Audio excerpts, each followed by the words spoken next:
coming up on Unwritten? So if you can get paid to do your passion, I thought that was like the actual secret to success. Like that's the goal now. It's not just money, it's money and passion, and enough of it to make life worth living.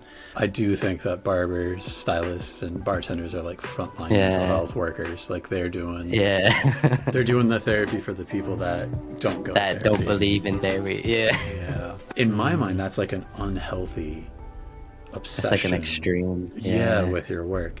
But we worship obsessive things. Like we think about the Olympic athletes and we're like, oh, that's amazing. But that's like pretty obsessive. They're thinking like about that's their all sport you have to be doing 24/7. all day, every day. And I think a lot of people go through that. Like, what's the point if not for fill in the blank?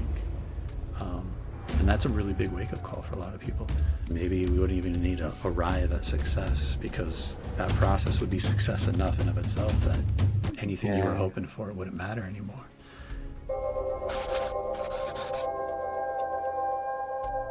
What was the tragic loss that shattered the illusion of a success at any cost in your life mindset, and how did it change you? Yeah, good question. So I grew up in a family where like money was like a big topic of conversation. And so I saw a lot of the problems in our household, a lot of the just uncomfortable conversations and arguments I saw usually involved money of some kind.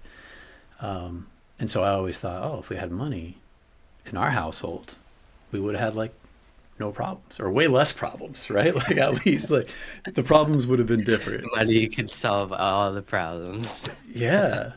And then I get to a certain extent, it does.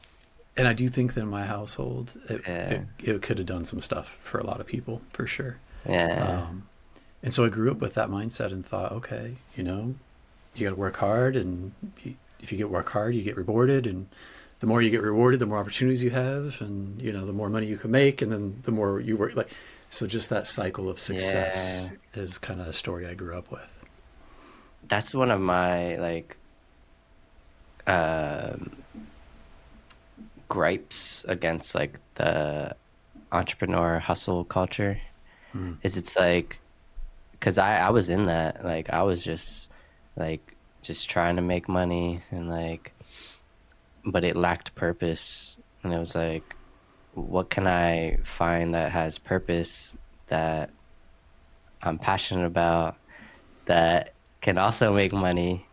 Which is kind of funny because your bio clip talked exactly about that. Can you like elaborate on that? Yes. So, making money is great, but if all of it was about making money, you could go like sell drugs to kids and make a lot of money. But most people aren't drug dealers because it's not just the money they want to make. It's something else. It's about, like you said, the passion, the values, being good at something that you appreciate about yourself and others appreciating it about you. And then that passion and being able to exchange that for money is great. I grew up skateboarding, and there's Chad Muska. Cool. So I did too. Yeah. So From there's 5th grade to 9th grade, and then I stopped at 9th grade because I kept rolling my feet. Yeah. Like, I don't know if you ever rolled your feet skateboarding. Yeah. But like in 9th grade specifically, I kept rolling my feet like every 2-3 months. I would roll my foot, be limping to school, to high school, and then once it healed, I would try again and practice, roll it again. 3 months, I was like, what is something I could do that I don't injure myself in? And that's when I learned like the basics of guitar. But awesome. But yeah, you could go ahead. I love that you're like, okay, I'm going to switch my passion to something else that's like more sustainable. Let me pivot. Let me not hurt myself more. This isn't healthy for one part of me. Let's see if I can do something else. Yeah. But there was a skateboard mag that came out, and it had Chad Muska with his I remember him. car, and I don't remember what it was. It was probably like a Nissan or Acura Integra or something anyway. And then he had this beautiful woman in the car with him in the spread. And I was like, oh, Mm. wait a minute. This man gets paid to do something he loves. He gets paid enough to drive what I thought was a really nice car at the time because I was a kid. And then he gets to hang out with like a Hot chicks. partner. Yeah. Like he's doing the thing. Oh, great. So if you can get paid to do your passion, I thought that was like the actual secret to success. Like that's the goal now. It's Mm. not just money, it's money and passion and enough of it to make life worth living. And Mm-hmm. then I got into a field where we're helping really like successful people, high income earners, with their health and wellness. They'd spend all their time in their younger years, like dedicated to their craft, dedicated to school, dedicated to like their careers. They were working 90 plus hours a week, and now they're in their like 30s and 40s, and they sacrificed their health. So now they had all the time and the money, and they were like, okay, let's go back and like pick up some of these things we lost. Let's get my blood pressure down. Um, let's get from Mm. pre-diabetic back down to like normal glucose. Let's figure out some stress going on. Let's get my strength back. Yeah. And I was helping those individuals with those goals, and it was really empowering. It's awesome, loved it. Um, but in the process of that, it was a pretty large corporation, and as you start working there, I was passionate about the work. I was passionate about the impact we're having on these people's lives. I was excited about seeing the changes and like the the smiles and like the stories that these people would share about how it felt having gone through all the work that we'd helped them support. So it was really rewarding. Yeah. But I was working like 90 hours a week. I was sleeping like 5 hours a night. What? My like What does that back even look pain. like? We were 90 open. hours? We were open 7 days a week because it's a hospitality company. So there's always something Okay. to be done, right? That's like 12 hours every day almost. Yeah. And I was like, in college, I worked a couple jobs because I always bartended at night. So I'd always have like long shifts, You were long used hours, to working long. long hours. And it felt easier because I cared about the work and I liked it. So for Oh, a yeah. while, I didn't even notice. It wasn't until like my back pain flared up and my personal relationships were pretty garbage because I wasn't a very fun person to be around. Really? That, yeah, because when you're working that many hours You just and want to you're like, sleep. there's just nothing left for anybody else outside of the work. There's nothing Yeah. left for you or anyone that you care about. So, yeah. Um, but in So how there, how did you even, yeah, how did, I want to know, how did you even get into that line of work? Because so you were into skateboarding, you seen this guy, passionate about what he did, looking like he was living a lavish life. One of my favorite skateboarders at that time was Rodney Mullen. I don't know if you yeah, knew him. He was like yep, the best like street, because that was what my favorite was street skating, yeah, not the vert like Tony Hawk. And yeah. I wasn't into that. But yeah, how did you transition from like just that, and then you went to college and then started working? Yeah, so I knew I was never going to pay the bills skateboarding. I wasn't a good at skateboarding. It was Unless you fun. get sponsored or something, yeah. Yeah. But I, you know, in high school, I helped facilitate a lot of like social gatherings that would go on. So Mm, when I started work, and I worked in restaurants, my first job was like dishwashing. And so hmm. I'd always been in kind of the hospitality service industry for a long time. So when I got to college, I started bartending. And it was great because I could go to class during the day, then work at night and pay my Mm, bills. hmm. And when I was in there, I still had that idea about money, right? And the people that manage money seemed to be doing pretty well. So I ended up working and interning with a couple of people that worked at like Merrill Lynch and Morgan Stanley and some of those other kind of money management firms. Hmm. But I would see them at the bar at night, the same people that I'd be like Uh, doing like getting coffee for and like making copies, and they would come yeah. in, and in my like young mind, they had all the money in the world. They had these like beautiful families. They had the nice car. So, growing up, that's what I thought was successful. And then I looked at these people at night at the Mm, bar, and I would see how they felt, and they would share some of their frustrations and their concerns about their life with me. And it wasn't everything it was cracked up to be. You'd see some behaviors and stuff that you could clearly see that these people were struggling in their day to day existence, yeah. and they weren't happy. That's So funny how like bartending and barbershops, they say, are like therapy sessions for some people. They're like confessionals. Like you Yeah, go to the bar bar every night, and you like confess yeah, your grievances. And it's the same thing, they say it for barbershops. Every time you get a haircut, you like for sure. just vent it out. I do think that barbers, stylists, and bartenders are like frontline mental Yeah, health workers. Like yeah. they're doing the therapy for the people that don't go to That don't therapy. believe in therapy. Yeah. Yeah, for sure. Yeah. And it's probably the only time you can actually make like a human connection with someone just walking into a business and sitting down. Like if you're in a barbershop, depending on your cut, you're there for 30 Mm, minutes, just you and another person, like so yeah. close in your space. Like Yeah. it's pretty intimate in a way that it isn't when you go to the coffee shop or you go to a restaurant or, you It's check like in hit or somewhere. miss for me. When I get a haircut, Mm-hmm. sometimes I like just don't Zone want to out. talk at all. I'm just like just cut my hair. Sometimes it's relaxing. Yeah. But sometimes I talk to them, and yeah. Yeah. Depends on the stylist, right? Or the barber. Yeah. Yeah. And then with bartending, it's similar too. People come in, they don't know anybody in town, they don't know anything, they don't know where to go, and they can walk into a place and hopefully they find someone who's like personable and friendly behind the bar that can make or break their night for 'em, make sure they have a good time. Yeah. So you were bartending and you were listening to these people. Yeah. Um, is that what created a shift in you, or what was then? Yeah, I was definitely drinking too much at that time in my life too. You know, they, Yeah.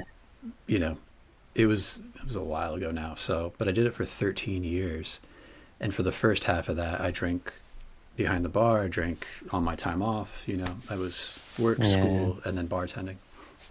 And it was pretty fun for a while, but it got out of hand. And so at that time, I started picking up running just to try to stay in shape, just to Mm, try to counteract all the effects of the excess calories from running is drinking. like my worst like type of exercise. I hate running. Mm, I yeah. walk. Nice. I Awesome. walk. Yeah. Yeah. I don't run anymore. Yeah. But yeah. But at that time, I did a lot of it. Yeah. Okay. But I got pretty beat up doing it. And so I went and like knee pain, toe pain, hip pain. That's the So main reason why I don't. I yeah. see so many people, so many runners, and then I just don't want a runner body. Yeah. Like they look so frail. The Like I long see, distance. Yeah. yeah, like Runners. I go to the gym. I'm more into like bodybuilding, just looking good, um, CrossFit, and then I'll see like the daily runners at the gym, Yeah. and they're just like they look so frail. Yeah. Trying to get as small as possible to carry the least amount of load for the longest distance. Yeah. It's a different Yeah, style of fitness for sure. of working out. Yeah. Yeah. Yeah, the crazy part is those CrossFit athletes can probably outrun most of the runners, but the runners can't outlift most of the CrossFit athletes. So there's something to be said about that for sure. Yeah. I was just never attracted to like the giant like meathead like Mm-hmm. Yeah, injecting in your butt and just looking like a slab of like raw meat. yeah, No. yep, yep. Taking up a Um, lot of room. It's like the opposite of the runners, right? yeah. Yeah. So you stopped that, and then what? Yeah. So when I was running, I was so beat up. I went and met with a couple professionals, and I had such a good time with them. My running got better, my strength got better, but like my mental health got better when I was working out with them, Mm, and they loved what they were doing every day. And at the time, I really wasn't enjoying bartending anymore. It was kind of, you see a lot of stuff when you're bartending that you don't normally want to see. Sometimes it's people confessing their stuff that they got going on in their life, and that was, interesting being bar able to connect fights. with people. Yeah, but the other part of it is like The toxic. people being at not their greatest behaviors, you know, the stuff that they're Yeah. embarrassed about the next day that they did that night. Hmm. And then being an active participant, like, you know, facilitating that environment for people. Yeah. At a certain point, I felt kind of complicit, like some of their bad behavior I was also a part of because I had helped facilitate that by giving them the alcohol that lowered their inhibition to for them to have that Yeah. behavior. It Yeah. reminds me of that saying, like you become the people you surround yourself with. Yeah. It's Yep. like that's why you have to choose wisely, like whether you're looking for a new job or Mm-hmm. you have to like sometimes you have to make ends meet for some people. I understand Sure. that, but like it would be better if you could at least make ends meet in something that you enjoy opposed to, like there's statistics out there that like 60-70% of people just go to work for a paycheck. And it's like when I hear that, I'm like, I don't want to just go to work for a paycheck. Like I want to go to work for a purpose, like something I believe in, Yeah. something that I can wake up every day and be inspired and motivated to do. Yeah. And that is kind of after meeting with the guys that were helping me with my running, I really enjoyed being in that environment. They seem to enjoy it. I was like, oh, they're passionate, they're driven, they're helping people, they're not harming people. Oh, this Hmm. sounds Hmm. like maybe there's something to this. So I kind of switched up my focus in school and went back and learned a little bit more about kinesiology, and then started working with them at a different organization. But because I'd been working for so long, I had a lot of experience leading teams from the restaurants that I worked at, and then later. So I ended up managing a couple teams of personal trainers at the time. And it was really fun. I enjoyed Hmm. it, but I was still bartending, still going to school, so it was a lot of work. But the environment there, like you're talking about, it was passionate. We're like excited to help people. We're like, oh, look at this! Hmm. Like you're coming in, you have these goals. We can teach you some stuff, show you some things, make it fun for you to show up and do the gym, and not feel like you're alone, like you're doing it with someone. Any of your Hmm. insecurities Hmm. or fears or frustrations, you got someone there that's a professional that can kind of help guide you along the way, make it a little bit Hmm. easier because it's hard to show up every day for long periods of time. Yeah, if you're not like, I always call it a lifestyle. Just Yeah. like exercise for me, like exercise and meditation and like studying, it's like a lifestyle for me. And like I think that's like a switch in people's brains. Like when you look at it as a lifestyle and not just like I have to go do this, it's a part of your life more. So Yeah. it's not as hard there's not as much resistance. Like for me it's just like I'm going to the gym. Like it's not That's like what I do. I Yeah. gotta go to the gym. It's no, it's just like, when's my next like Yeah. workout? Yeah. Yeah. I love that idea of like it's a lifestyle. It's a part of your like identity. It's not just Hmm. something Hmm. that you have to do. It's some part Hmm. of who you are, right? Like, oh, I'm a Hmm. person who Hmm. goes to the gym. I'm a person who Hmm. meditates. If you're a Hmm. person who meditates and you haven't meditated for a couple of days, you're like, oh, I need to. I'm excited to go meditate. Like, it's been a bit. No, Like, I tell people I'm like I'm addicted to meditating. It's hmm, like, and I find meditation not just in just like sitting still and doing hmm, breath work, but that's why I said like I like to walk because yeah, walking hmm, um is way better on the knees than running, yeah, and it gets you into a meditative flow state, especially if you just like uh often I either just walk like um without anything, hmm, and sometimes I walk and listen to like poetry and stuff. hmm, So I always recommend that for people who feel like overwhelmed. It's hmm, like go for at least a 10 to 20-minute walk and you'll just feel lighter after. yeah. You definitely feel different for sure, Yeah. for sure. Yeah, especially if you've been sitting down for 2 hours or If you have a plus or desk something. job. Yeah, Yeah. exactly. Yeah, it's wild. Yeah. How did you get into meditation? Because it sounds like that's a big part of your day to day.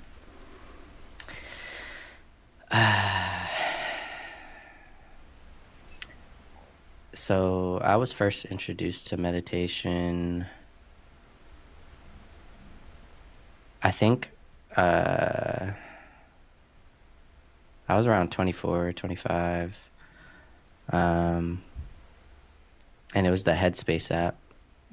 I don't know if Awesome. you ever heard of Headspace. Yeah, That that's was great. like the first thing. Like I didn't know anything about meditation, and that's when it like included a lot more free stuff. Now it's like you have to pay for everything. Sure. Um, but I did like 2 sessions and was like, I felt just different. I just felt different. I felt more present, more aware, not like, because I think before then, like I always had a sense of awareness. I always tell people like I had like a spatial awareness, but not like a deep internal awareness of like the outlook of life and the universe and humanity. Uh, but yeah, meditation helped me discover that back. That's That was awesome. like 5, 6 years ago. So those Yeah. first 2 sessions, and you're like, oh, I feel noticeably I feel feel, different. yeah, I Yeah, noticed. Yeah, I that's noticed it. awesome. Yeah.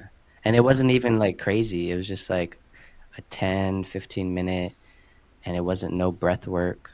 It was just him like saying like, just be aware, like, just like be aware of your breath and look at your thoughts as like clouds in the sky and yeah. like see them like just pass and go and just yeah, it was good. I love that meta perspective where you're like, instead of experiencing your thoughts like they're yours and they're the truth that you have, they're just like a thought that exists Yeah, that you're experiencing, watch happen, and here comes another one. yeah, Oh, there it yeah. goes. Oh, here's another. I love that ability to be able to shift through that different awareness level of consciousness. It makes a big difference. Yeah. Yeah, if you ever read any type of Zen, like ancient Zen Buddhism or Zen from Japanese, a lot of Japanese Zen writers, they talk a lot about that style of meditation and how like it's all an illusion and it's like you're not your thoughts, you're not really your mind. Uh, everything's just happening and you're the observer. You're the one watching Yeah. the stuff. Yeah. Yeah. Yep. It's interesting when you ask yourself a question, like in your own mind, because it's like, okay, am I the person asking the question? Am I the person answering? Am I all of the above? Or am I something else that's watching all of this happen, right? Yeah. It's kind of interesting that way. Yeah. And it's like where did we still don't know where exactly they come from. It's like we could point to the brain like, oh, this is where they're generated, but like Sure. where do they come from? This is where we think we're experiencing. This is where we see the chemical and electrical stimulation happening. But The science behind it. yeah. Yep. Yeah. Our science is pretty new. Neuroscience has only been around since like in earnest the 90s. So And quantum physics too. yeah, that's really wild. Yeah. Yep. Yeah, I don't know what they're doing in CERN, but if it is affecting all the timelines, maybe we should go back and change it up a little bit. You said the timelines. Yeah. The multiverse. Yeah. So for you, when you got into meditation, those first two experiences, how long before you started making that a more consistent practice? Or were you like hooked, like I did two and I'm going to do it every day for the rest of my life? Like, I wasn't I wasn't as consistent, I don't think, until like a year after. Um like I think I would do it like once a week or so from yeah, then on. But it wasn't a daily thing until yeah. probably like 3, 4 years ago. It was a Oh, wow. daily, it started to become daily. And yeah, it's great. Yeah. It just Do you, grounds me. It grounds me. Like that's the only way I could describe meditation is like very grounding. Like okay, how how can I show up better when I get triggered by my emotions? I think meditation helps ground me in that awareness that I'm aware of like, oh, maybe I'm feeling frustrated right now. Maybe I shouldn't react as harshly like to my daughters or something. Like that's one of the biggest things because when you have kids, they teach you patience. So that's like the biggest thing they teach you is patience. And if you Yeah. don't have that, you will go off on them. Yeah, react more for sure. Yeah. So Yeah. for you, the daily piece now is like an emotional regulation tactic. Like if you can calm your Yeah. mind down, step away from those thoughts, gives you more bandwidth to have patience with yourself and then with your daughters. Yeah, and that's what I wanted to talk to you about Yeah. because the myth of stoicism, which is Yeah. funny because my family calls me stoic all the time. They're Mm. like, you're like a robot, like you don't express your emotions. And it's like Mm. the stoics, um, they they transmute their emotions. So you don't outwardly express it, you inwardly transmute it Mm. so it looks like you're not like out there expressing it, but you really processed it already. Mm. And the Stoics call it emotional wisdom, not Mm. emotional suppression. But I wanted to get your thoughts on it because the Stoic leadership, where it's like just suck it up. I think that's a misinterpretation of Stoicism because most people just say like, oh, like in a modern context, they're like, oh, they're stoic, like they don't have no, like my sister called me the other day ago a rock. She's like, you're like a stone rock, like you're like you don't express your emotions, but it's like really I'm expressing my emotions like 24/7 within myself. Mm. I just don't like outwardly show it. Yeah. So I think, in Western cultures, we're not talking like Zen Buddhism here. We have this idea Mhm. of like rationality or reason is the thing that Mhm. separates human animals from the rest of the animals out there. That Mhm. our reason or capacity for it is what makes us more akin to God than akin to, like, we're closer to other animals. And that, like, Mhm. myth, that belief has done something where we've historically prioritized, like, logic, reason, and willpower as, like, a virtue over things like emotion and intuition and connection. And Mhm. when we prioritize or like kind of separate those two, we get into a situation where we kind of discount the value of what emotions are. And if we look at like the neuroscience, like there's Descartes' Error is the name of a book by a neuroscientist, Antonio Damasio. I'm not Italian, so I don't know if I'm saying his name right. I apologize. But he talks about how he came across these guys who had had injuries to their brain where the part of the emotional center of the Mhm. brain was dampened. They couldn't actually access it. So they literally just had logic and reason. They had no ability Wow. to access their emotion because of some head traumas that they'd experienced. So he'd ask them, hey, do you want to come back in on Tuesday or Thursday next week? And they would go through a reasoning process for 45 minutes. Well, on Tuesday, there might be some rain. So it could be more dangerous on Tuesday than on Thursday. But, sometimes meteorologists are wrong about the rain. So who knows? Maybe it'll be better. And the Like traffic no on Tuesday, feeling. no feel. And they couldn't actually come to a logical conclusion. They couldn't ever arrive at making a decision to move Mm. forward because they couldn't access the other part of reasoning, which is emotions. And Mhm. so Mhm.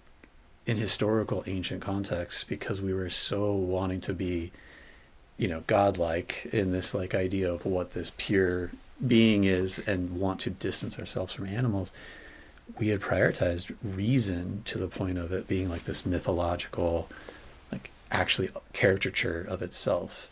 Because to really be good at reasoning, you have to be able to pull in emotion. You have to be able to Mhm. be familiar Mhm. with your emotional palette. Like, okay, this just happened.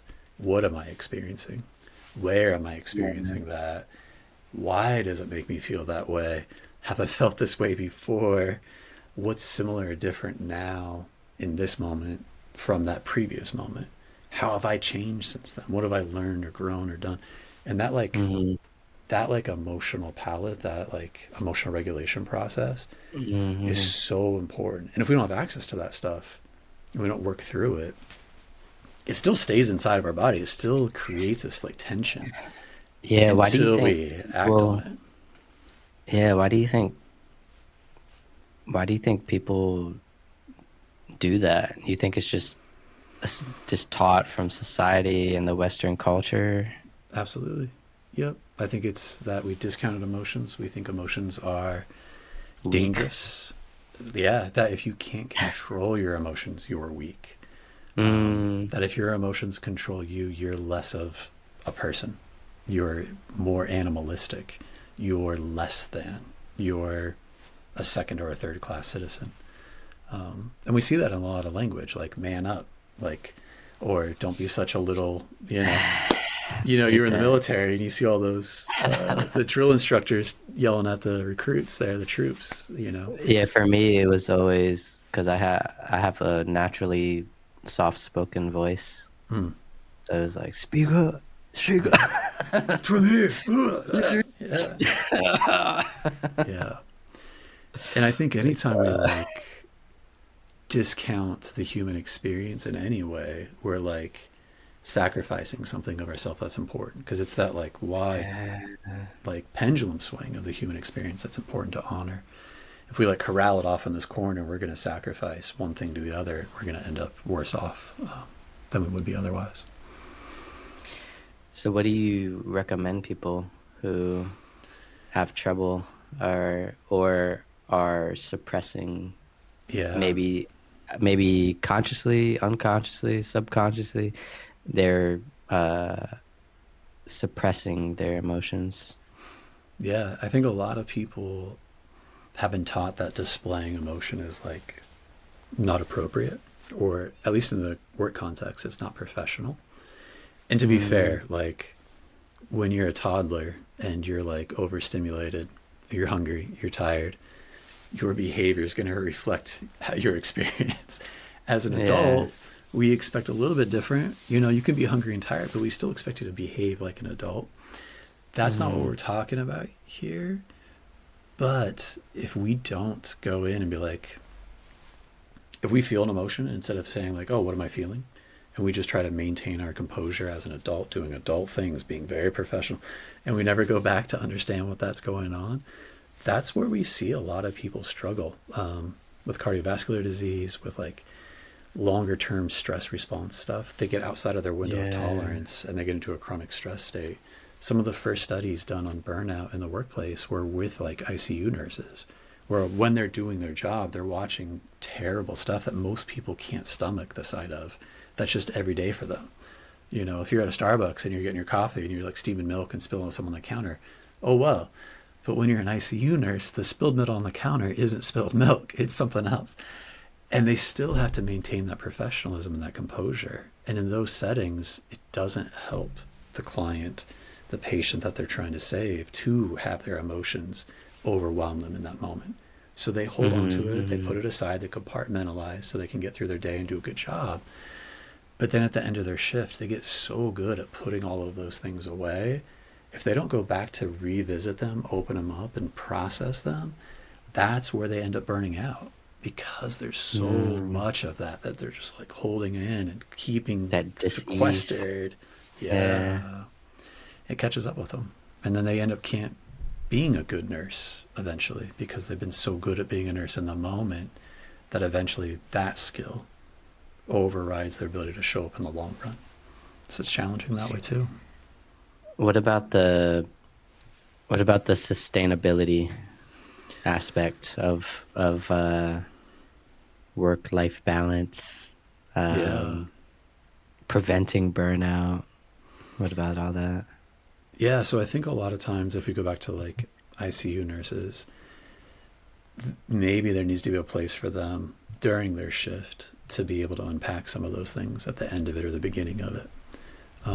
In the military, you have boot camp, you get trained to be a warrior, then you have your prep for deployment, you do your deployment. But when you come back, there's no like deconditioning, there's no like exit strategy where you go from Yeah. being like a warrior to being a father, from being a warrior to being a leader. Um, and I think when you're Oh a yeah, it's so nurse, common. It's so yeah, common. Yeah. And as a nurse, you're getting prepped to be able to deal with these like really challenging Fast environments. pace. Yeah. Yeah. And then at the end of your shift, you're like sequestering all this stuff down. You're compartmentalizing and putting aside. But then before you clock out, maybe there's a chance to pull some of that stuff back out, open it back up, and deal with it while you're still on your shift. But we don't do that. We just expect you to like man up.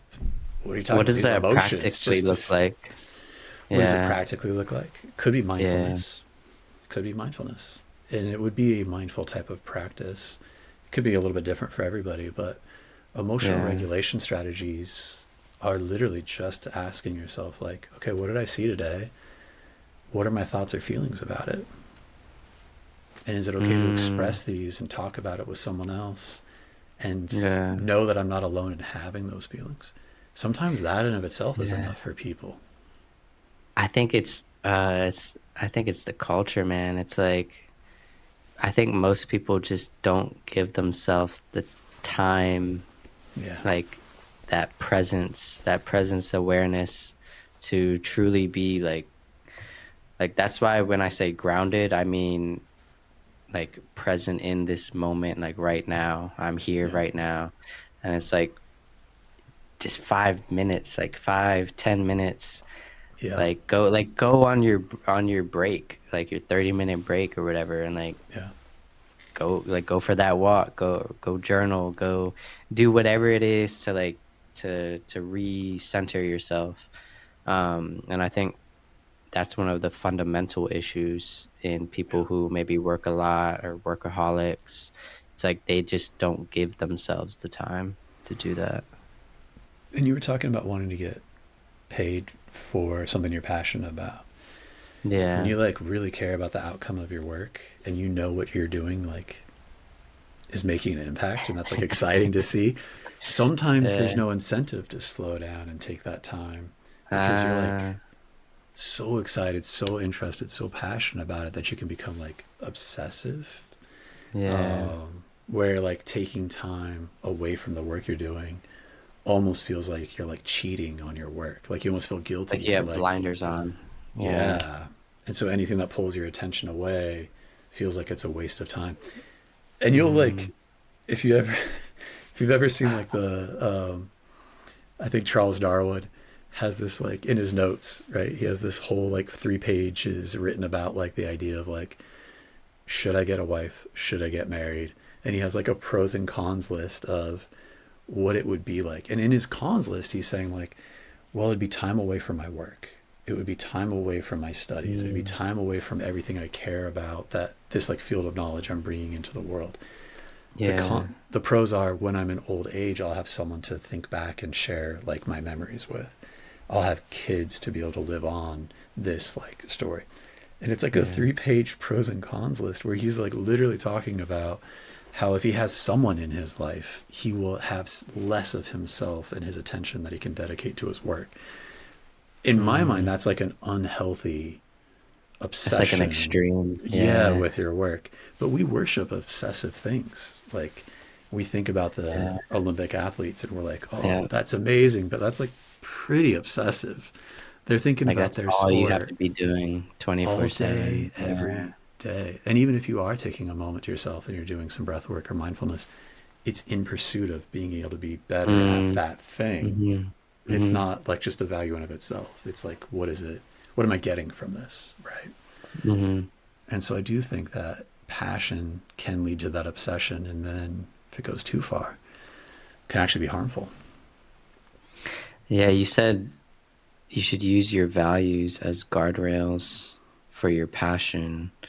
So, how do people identify what their core values are, and how do we create boundaries for those uh, values? Yeah. So identifying values, I think, is interesting. There's out of University of Pennsylvania, there's a whole group of like they're well-being philosophers. So they're philosophers, and then they also study like longevity and well-being and happiness, and they Mhm. do it through positive psychology. And so the former Mhm. president of the American Psychology Association came up with this term, like field of study, positive psychology, and it came from this, like, basically trauma therapy, where you would watch someone go through a traumatic experience, and then later they'd be in a similar situation that they could do something about it, but they wouldn't take action.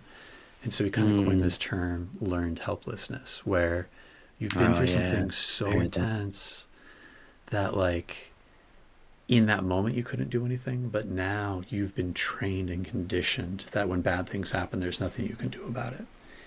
And he spent a lot of his time in the 70s studying this in, like, mice and dogs and other types of, you don't get to study that on humans. I study my children There you go.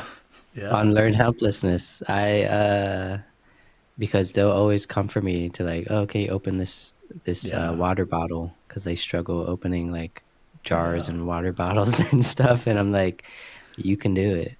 Yeah. Like you don't need my help, and they'll be struggling for like 5 minutes, Yeah. but eventually they'll get it They'll open. get it open. Yeah.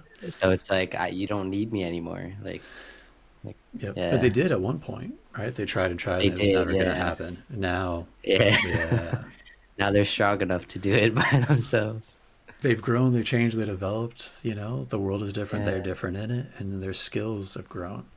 And sometimes we don't recognize that in ourselves, so it takes someone else outside of us to remind us or show us that we can do that. Hmm. And that shows up a lot in coaching and mentoring and parenting, obviously. So, Hmm. but in his studies about, like, learned helplessness, he actually found out, like, learned optimism, the belief Mm. that, like, it's worth trying even if you don't know if you can make it or not, like, why not, let's see what happens, is like, That's a big philosophical debate where it's yeah, like, have you heard of it? Where it's no, like, if you knew the world was gonna end in 30 days, mm, would you still? It's like nihilism versus that optimism. mm, It's like, if you knew the world was gonna end in 30 days, would you still like have the ambition to do the work that you're inspired to do? It's like if you have, like, for example, if you have a book mm, that you really want to write, yeah, or whatever work you're doing that you really want to do, yeah, would you still do it anyways for those last 30 days?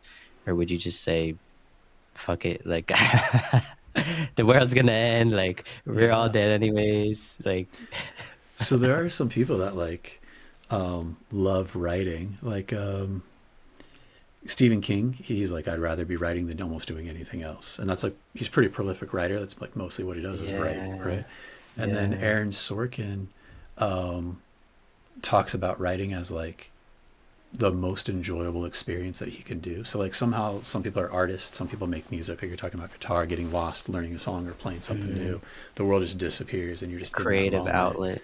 Yeah. Yeah. And so maybe if you're Aaron Sorkin or Stephen King or one of those authors, and What the would world's you going to do? end, you're going to spend the next 30 days just writing, not doing anything else, you know? You would just be waiting for the world to end. I don't know what I'd be doing. Yeah, it's a good question. But I definitely wouldn't be writing, that's for sure. Because if I was writing a It's one book, of the big philosophical debates on like purpose and yeah, like nihilism versus optimism, yeah, and what purpose means to people. yeah. Because I Uh, think a lot changes. If the reason why I'm writing a book isn't because I enjoy the process of writing, in fact, I'm, like, painstakingly, like, every yeah. I'm like, can feel it. But my intent behind writing is to share a message that I think would be helpful for people to experience. Is that message still Yeah. relevant in 30 days if the world ends? Is it more relevant? Mm, Okay. And then am I going to finish it in 30 days to be able to get it in front of somebody? Am I able to convince them to be able to read it in time before the world ends? Maybe it'd yeah. be faster to go talk to the 5 people I know that need to hear it. And I could walk up to them and tell them that message. Yeah. In Hey, the before the moment. world ends, you need to hear Yeah. this right now. And so I don't know if the behavior changes. It's like that Maybe, fulfillment versus uh like just being here now. yeah. That fulfillment versus like looking towards the future. Yeah. And, like, is what I'm doing now aligned with that future outcome? Or are they at odds with each other? Or are they Hmm. aligned? And then what would change if you knew the future? Would it stay the same? Because then you're probably in pretty solid alignment. Um, if it does change, it's probably like a very practical difference. Like writing a book because you want to share the message versus writing a book because you enjoy the feeling of writing. The creative process, yeah. Yeah. And then maybe you do both, right? That would be ideal, but it's interesting. Yeah, have you ever heard of Carol Dweck's book, Mindset, The New Psychology of Success Yeah. The growth mindset versus fixed mindset. versus Yeah. fixed mindset? Yeah. I think that's a big issue as well, and especially like in the line of work that you do, Yeah. because like just briefly explaining, the fixed mindset is somebody who believes they were born with a certain amount of skills that can't be grown or developed, and Yeah. their worth is defined by what their achievements are, not their ability to, but the achievement itself, Yeah. and it's static. Versus the growth mindset is somebody whose worth is defined by their potential to learn, the effort they put in, and overcoming adversities and challenges. And I wrote two quotes that like explain them. Uh, Growth mindset, somebody, um, the journey is the destination for Mm-hmm. the growth mindset person. The journey is the destination, opposed to the fixed mindset, the destination is all that matters. Yeah. Yeah. That's that idea we were talking about. Oh, I want to be rich. Okay, cool. Sell Oh drugs to yeah, kids. It's just the outcome that matters. It's not the yeah. process, right? Mm-hmm, But, mm-hmm. and that's like a ridiculous example, but a more realistic one is, oh, if I do this endeavor, whatever it is, if I really try and I'm not guaranteed success, then Mm-hmm. that means I'm a failure. That's a fixed mindset perspective. Yeah, Versus if you have a growth mindset, you're like, oh, if I really try and it still doesn't work out, what will I have learned? How will I be yeah, different? What will I know for next time? yeah. And so it's like a series of stepping stones of appreciating And you each can learn one. it. Yeah, Yeah. And yeah, like people with a fixed mindset can learn to develop a growth mindset. they can. Yeah. Yeah. It's not easy. In fact, you A being a lot of father, programming. you being a father right Yeah. now, you're helping your daughters develop that belief Oh yeah. of growth mindset. You're the one helping them being able to access it inside themselves versus a fixed one. Yeah. I You're try. probably one of the biggest key figures in their innate ability to access that. I try, and you know, I see them, they naturally go towards pessimism sometimes. We all do, It's for like, sure. oh, I can't do it. I'm Yeah, just gonna give up. Or, and yeah, I'm like, no, like, if you really want to learn it, like, you just have to practice. yeah, That's like what I always tell them. It's like, if you really want to learn something, you just have to practice, and you could become a master at something if you practice every day. yeah. The other part I see with that mindset piece is like maybe there's this optimism in the moment, but then this long term benefit. Like, so some people are like, I think Beethoven's a fun example of this, or Mozart, one of them, I don't remember. One But of them, yeah. yeah, There's a blind one, and then there's the prodigy one, yeah. or So deaf one and a the prodigy deaf one. one, yeah, the deaf one. Okay. So people are like, oh, this is a great symphony. I love it. And he's deaf. And he's like, oh, I can't hear, but I can tell you that it's terrible. And they're like, what are you talking about? These are the best Yeah. musicians in the world. This is your work. And you're saying it's terrible. And he's like, look, what I hear in my mind versus what I can write down is terrible. It's already terrible. Like what I experience internally versus Mhm. what I'm able to express is such a gap in performance that I'm embarrassed about it. And now we have their gap in what I wrote down and what these musicians can execute. It doesn't even matter if they're amazing and doing it perfectly. In my mind, it's so much better than what I could ever hope to bring to the world. And like that's like a pretty pessimistic view. It's like a convicted pessimism. Like Yeah. they have so like a Yeah. belief. And it Yeah. might be true though. Like that's the other hard part. I'm not in his mind. You're not in his mind. No one's in his mind. He's the only one. He's like reporting back to us from his own internal experience. So like you can't question him on it. It's got to be true. So then the question is like, Yeah. if you know that's true, why did you still write it down? Why are these musicians still gathering from around the world to perform it? Is there something still worth bringing to fruition, even though it's not? It's like an impressionistic copy of the perfection that's in your mind. Is it still better than nothing? Mm, Even if it's not perfect, even if it could never be perfect. yeah, it's that perfectionism trap I think people fall into, Yeah. Yeah. which I think is a form of procrastination in disguise. Or vice versa. It goes either way on that Or one, vice, right? yeah. Yeah. Yeah. Like, no, I have to be perfect. Like you could be obsessive about perfection, Yeah. or you could be the opposite, where it's like, I'm not gonna do it unless it's perfect. Yeah. And so someone like, one of the greatest composers of all time is saying like perfection is impossible to execute from my vision to actual reality. But he still did it. So it's different. Like, so I'm glad he did it. I don't listen to a lot of his music, but I'm glad it's there. I don't know what our music would look like without that historical, jumping off point. So, Yeah, one of my favorite orchestral musicians, I don't know what you want to classical. mm-hmm. Uh, I always recommend people listen to Chopin because he has like his is like more dark, like a like you feel like a underlying like anger emotion into it, opposed to like a symphony that's just like peaceful or whatever. Like if you ever listen to Chopin, a lot of his songs have like that, like like gritty. I Yeah. don't know how to explain it. I'm not a freaking classical musician, but Yeah.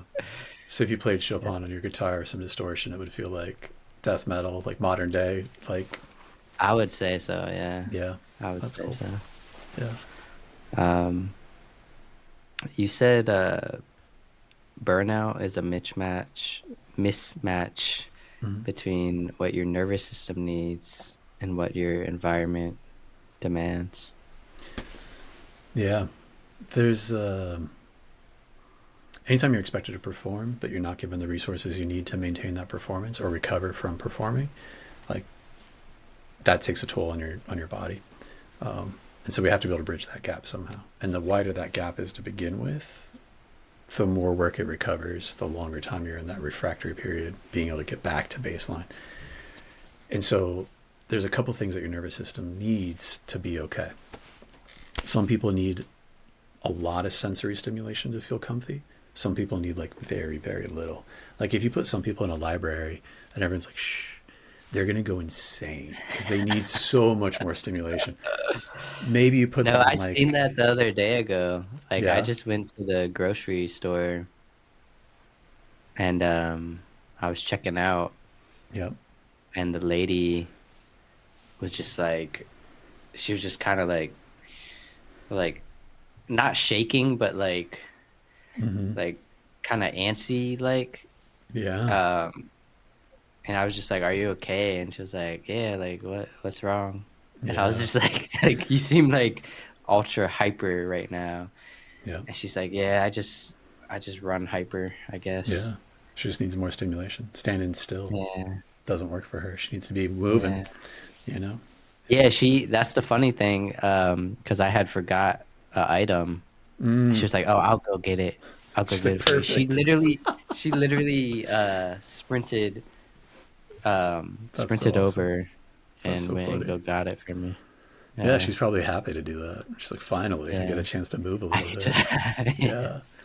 And then some people, they're like, man, I got to stand up all day. Oh, I can't do this job. It's too much. The lights, the sound, the people. Yeah, No, I no, can't. no. Too much for I me, have right? plantar fasciitis. Mm, Like after an hour, done. my feet literally start to get sore Mm, from standing too much. Yeah. yeah.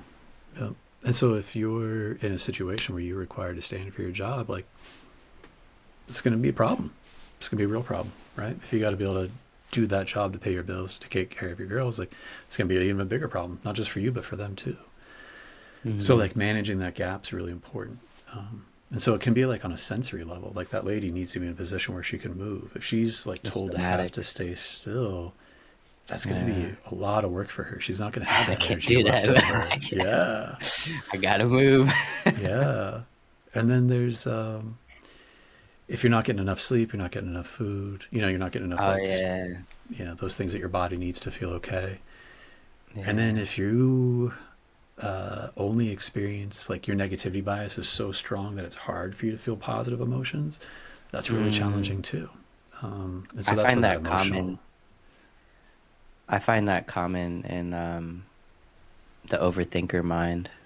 Like yeah, people who overthink, they yep, like naturally gravitate to like the worst case scenario. And yep, it's like if you are considering all scenarios, you have to you have to consider the optimistic one too. yeah. And so sometimes our story that we're telling ourselves and about other things follows our state. So if you're that lady and you haven't been able to move, Uh, and you haven't been able to move all day, and that you need to stress. move, you're stressed out. And so now when you go to Yeah. think, you're thinking stressful thoughts. You're thinking about the stressful Mm. outcomes. And it's hard for you to even think about anything else because the stories you're able to tell are a reflection of how you're feeling. And so if you get her to go on that 10 minute, she goes and like gets all your groceries for you, one item at a time. She comes back and you're like, how are you doing now? She's like, I'm feeling pretty good. Days could be worse, Sun's shining on the right side Yeah. of the world. Happy to have a job, it might be easier for her to access those feelings because Yeah. When you're her feeling state. good. Yeah. Exactly. Yep. Yeah, but then there's that saying where it's like, uh like how can you show up even when you're feeling bad? Yeah. Yep. And I do think that that's where having a chance to like step back, like you said, and notice, like, Mm, okay, I'm a person who's having an experience of feeling bad. Just that little bit of space is actually an emotional mm, regulation technique where you're able to like honor the emotion, understand mm. it, and then also not be consumed or overwhelmed by it. Yeah, Yeah, I always think of that's emotions as huge. like food. When you're really hungry, you're like, okay, I'm gonna order everything, and then you put it on your plate, and you're like trying to eat it, and you're like, You only eat like half of it. oh, I'm so full of stuff. Like my eyes were bigger than my Yeah. stomach. Sometimes our emotions are bigger than our nervous system. Like they're so Mm, intense, and we don't have the resources to be able to break it down, and we're trying to cram it all in such a short amount of time.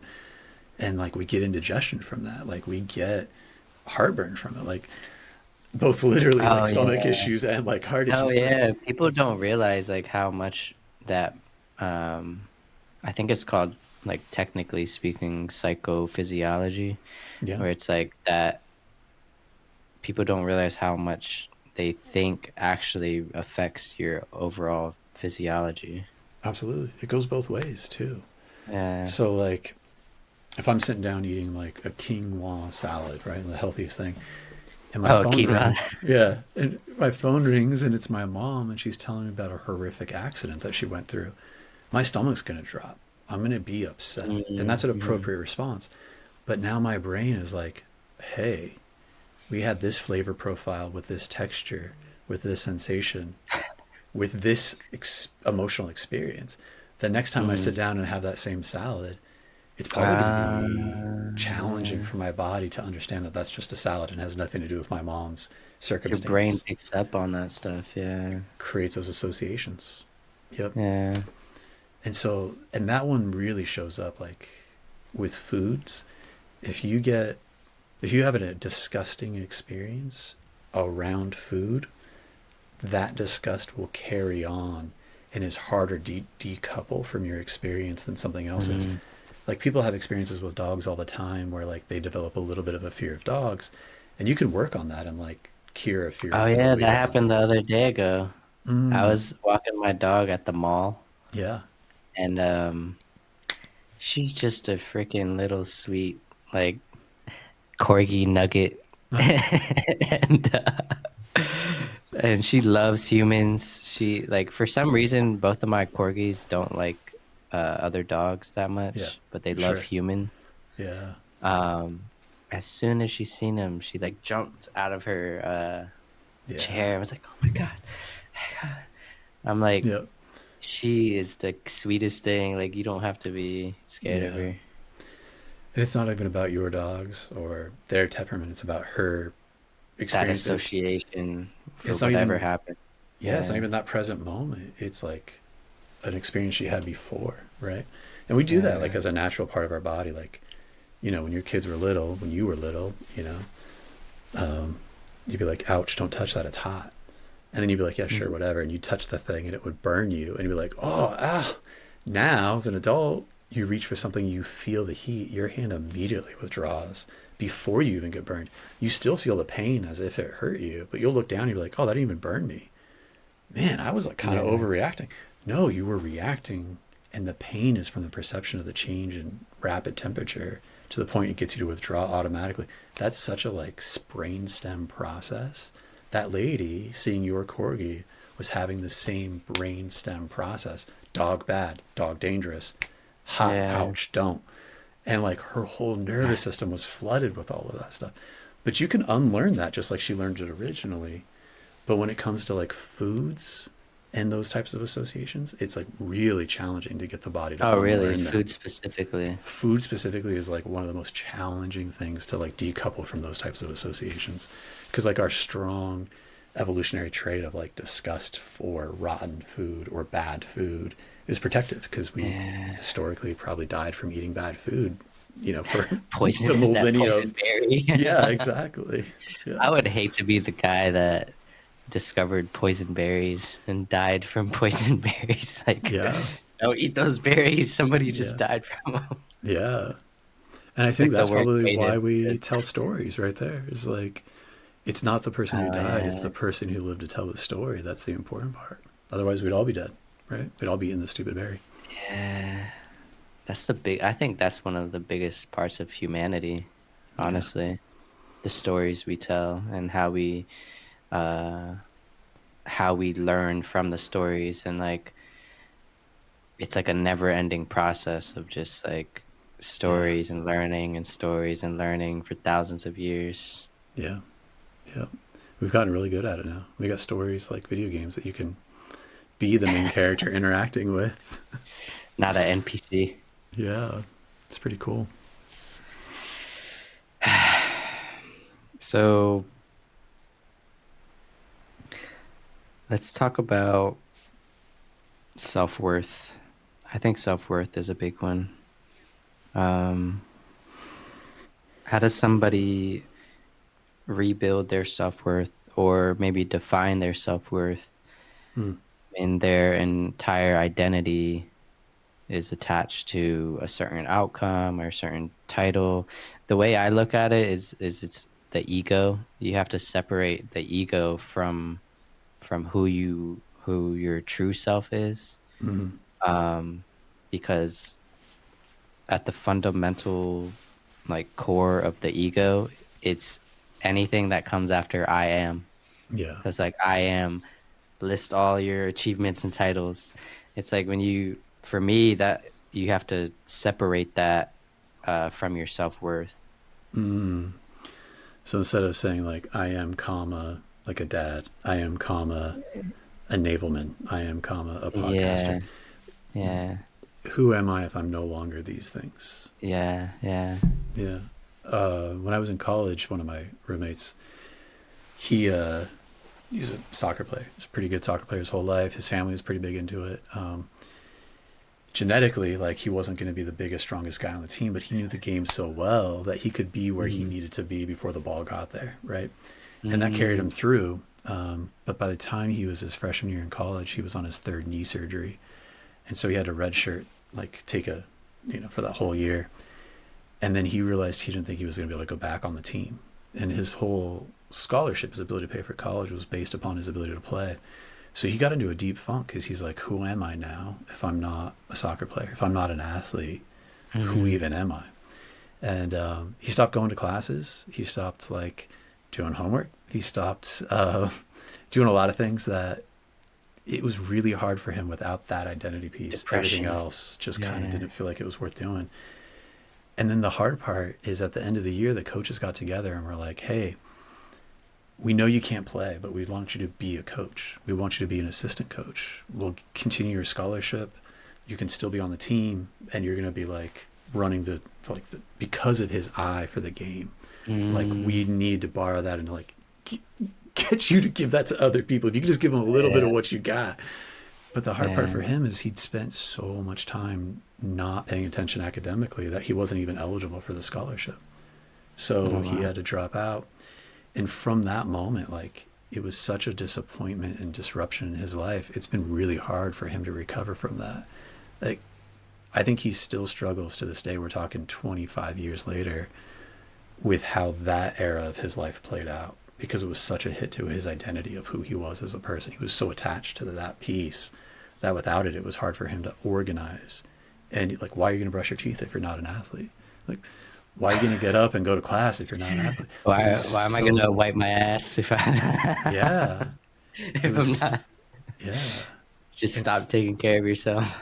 just stop taking care of yourself. Yeah. And I think a lot of people go through that. Like, what's the point if not for fill in the blank? And that's a really big wake up call for a lot of people. You asked at the beginning of the podcast, like, what was that moment, right? For me, and I was in that organization. I was doing well on paper. I was having my own struggles, but there was a guy I worked with, and he'd been with the company for a long time, 20 plus years of their 25 years. And anytime I was struggling, I would look on their like spreadsheets and like, he'd always be doing better than me. And I'm like, damn, okay. And then I'd talk to him and I'm like, oh man, he seems like he's got his shit together. Like, he's doing well. Like, okay, if he can do it, I can do it. I can figure this out, right? And he was kind of the person we all would look to see, like, when we're having a hard day or we're doing a difficult thing, well, he's been doing it for 20 years and he's killing it on paper. So like, there's got to be a secret. I must not be, there's something I must be missing, right? And so you go and work hard and try to figure it out. Sometimes you be successful, sometimes not.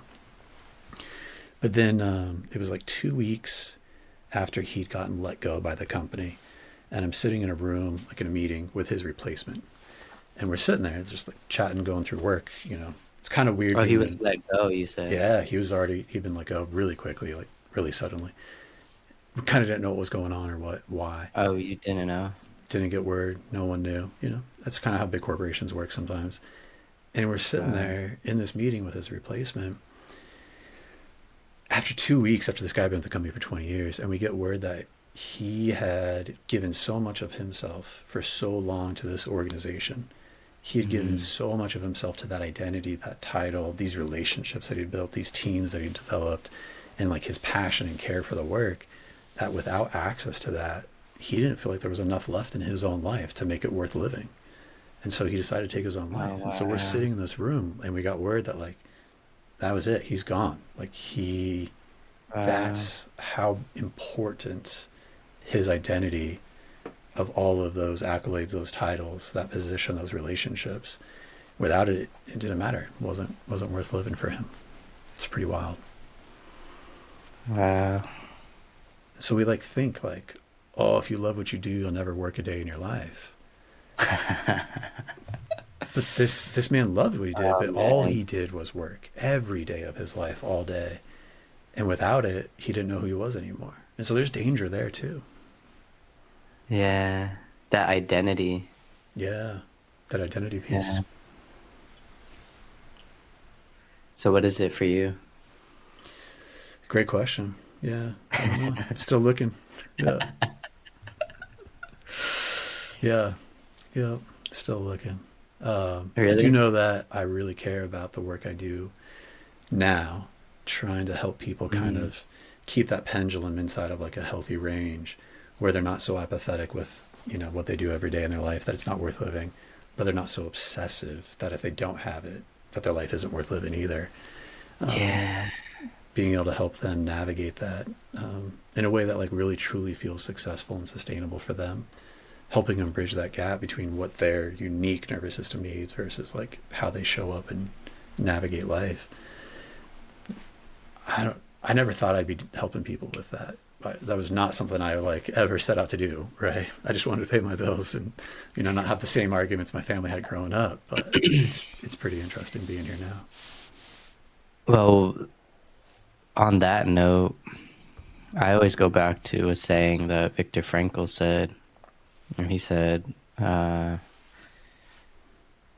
truly successful people that are like fulfilled and happy and contented with their life and are recognized by the community and are looked at as successful become that way, not as a goal, but as a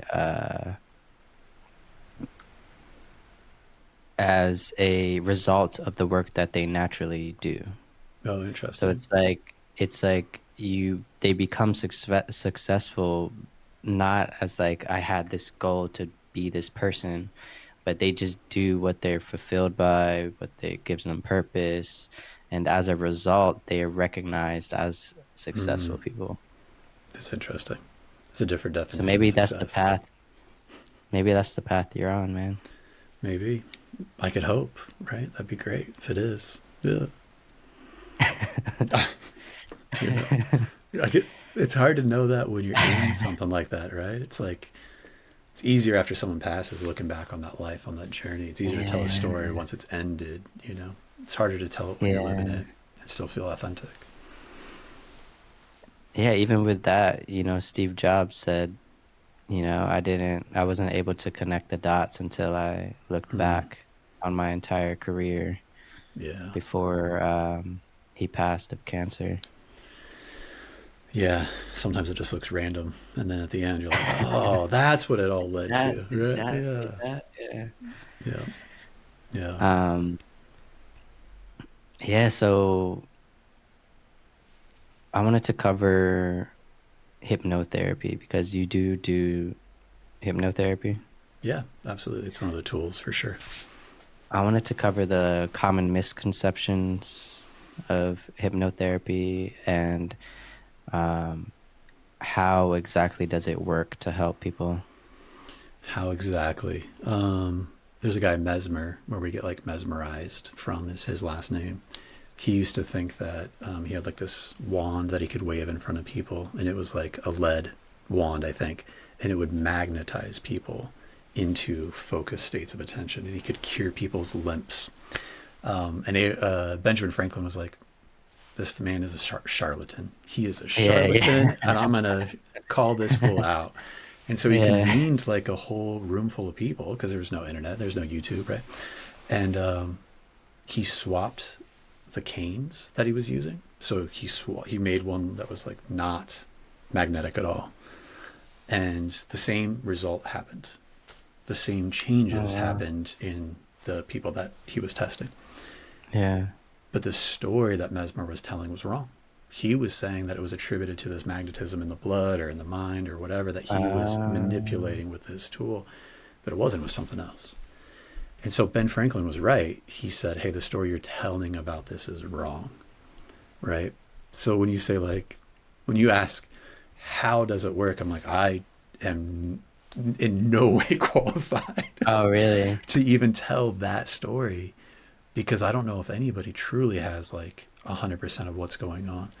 But the best that neuroscience and studies have for us now that Benjamin Franklin didn't have, that Mesmer didn't have, is that it's a deep focus state of awareness. It's a different type of consciousness from one that we normally experience. And we have lots of different states of consciousness. Even sleep has like different stages where they are talking about different levels of consciousness. Like the frequencies of our brain patterns. Yeah, the oscillations. Yeah. So in sleep, you have like the different stages of like REM and all the different phases to get there and back up again. But even when you're consciously awake and aware and thinking, you have different brain waves and oscillation patterns that you can measure, and each one of them kind of have a different like experience. They're different for everybody because it's your own internal experience, but like the way I like to talk about it is the soundtrack, the like tempo, when you're listening to a 160 beats per minute, 180 beats per minute song, it's a very different experience than something that's like 120 or even 60 beats per minute, right? Mm-hmm. And the idea is that our thoughts need to be able to fluctuate in response to the environment we find ourselves in. So if we're in a Mm-hmm. really challenging environment where we need to make quick decisions, we almost need our mind to operate quicker than the events are unfolding around us. And you'll hear Mm-hmm. people talk about that, like it feels like time slowed down and I was able to make these decisions faster than the time was unfolding. Like in car accidents, people will talk about that, like they're spinning out, the car's turning around and it feels like time stopped and slowed down, almost like Yeah. they're Flash or something and they're moving faster Yeah. than the What speed of is time. that? That is a different state of consciousness that your brain is trying to operate at You're to like tapping protect into you it. something more. Yeah. And then the opposite's true. You can go even lower, slower. Life can be moving by at a faster pace, and you're moving by internally. Your experience of it, your perception of it's slower. And that's like a normal thing. We all do that all day.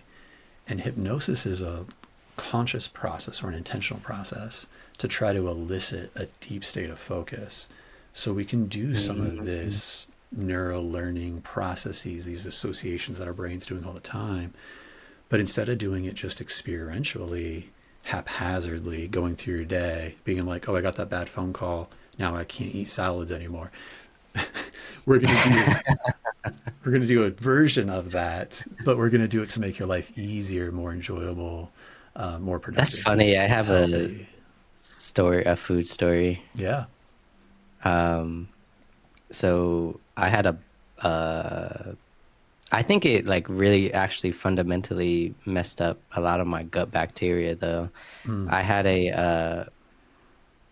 it's kind of embarrassing to say, but I had a literally a blockage in my gut Mm. of just of food waste in Yeah. my gut, and they for a month straight, for 30 days, Mm. I did not have a solid poop. Oh, wow. And every time I ate like I would eat a like just a little snack or something, it would Yeah. get triggered, and Oh, automatically like my whole stomach would just, it'd be like water. yeah. And they didn't find out until they did an X-ray, and the X-ray literally showed like a ball of just Oh, waste yeah. in my gut. And they were giving me, at first they were giving me anti-diarrhea Yeah. But then it was because they were like, making "Oh, the, you're oh having," my but it was God. making it worse. Oh So they were no. like, "Oh wait, now that they seen the blockage, They have to, they gave yeah. me laxatives." Yeah. So I took laxatives for 3 days straight, and I had to Wow. fast for 3 days straight. Yeah. And then they did the freaking tube, the Yep. endoscopy and buttoscopy, Yeah. whatever that's called. I forget. Colonoscopy. Yeah. Colonoscopy. Yeah. Yeah. I like buttocracy better. That's more fun. Yeah. Yeah. It's more And they descriptive. said, Yeah. and they, uh, and they said they didn't find anything, and they were just Yeah. like, you just, it was just that blockage. That's amazing. And the guy was like, I hope you don't come for another Yeah. buttoscopy until you're like in your 60s or something, Yeah. because you're too young for Right. this. Um, but ever since then, uh, certain foods, like I can't eat certain foods now. It's Yeah. like bananas, avocados. Those are the two main ones. But like every time I eat it, Yeah. like it feels like I want to throw up. Yeah. So I don't know if if it has something to do with like what you're talking about, like that Right. psychophysiology, Yeah. or if it was like actually my gut bacteria was damaged. And it's interesting because like avocado and bananas both are like known for being high in like certain minerals like potassium. And so Yeah. maybe your body's like, oh, I can't process potassium. I don't know. There's like, I gotta talk to a gastro for yeah, sure. like, but our bodies are so well adapted to Attuned, like, yeah. yeah, and like all of that's there to protect you, and it's evolved for millennia.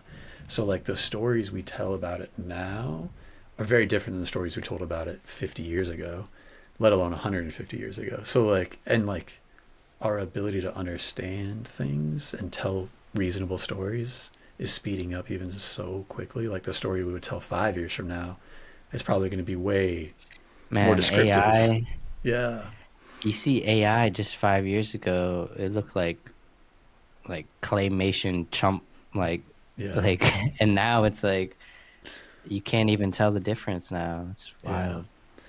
Yeah. My favorite press release that I saw about AI was that they designed